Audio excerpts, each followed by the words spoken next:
உண்மையிலேயே இது ஒரு வெற்றி கூட்டணியா? அதுக்கான கணக்குகளோட தான் இபிஎஸ் இந்த கூட்டணி இணைஞ்சிருக்காரா? கூட்டணி அப்படின்றது கொள்கைக்காக கிடையாது.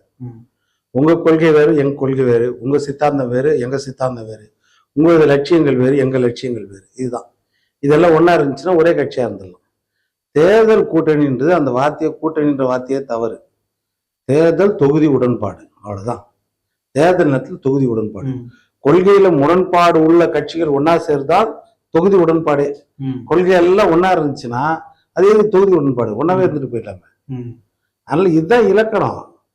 ஏன்னா ஏற்கனவே பேரறிஞர் அண்ணா கற்றுக் கொடுத்த இலக்கணம் இது. 1967 குலக்கல்வி திட்டத்துக்கு எதிராக தான் ராஜாஜி கொண்டு வந்த எதிராக தான் மிகப்பெரிய புரட்சியை ஏற்படுத்தி அதுல வளர்ச்சியை ஏற்படுத்தி திமுக ராஜாஜி பதவி விட்டு இறங்கக்கூடிய சூழ்நிலையாச்சு.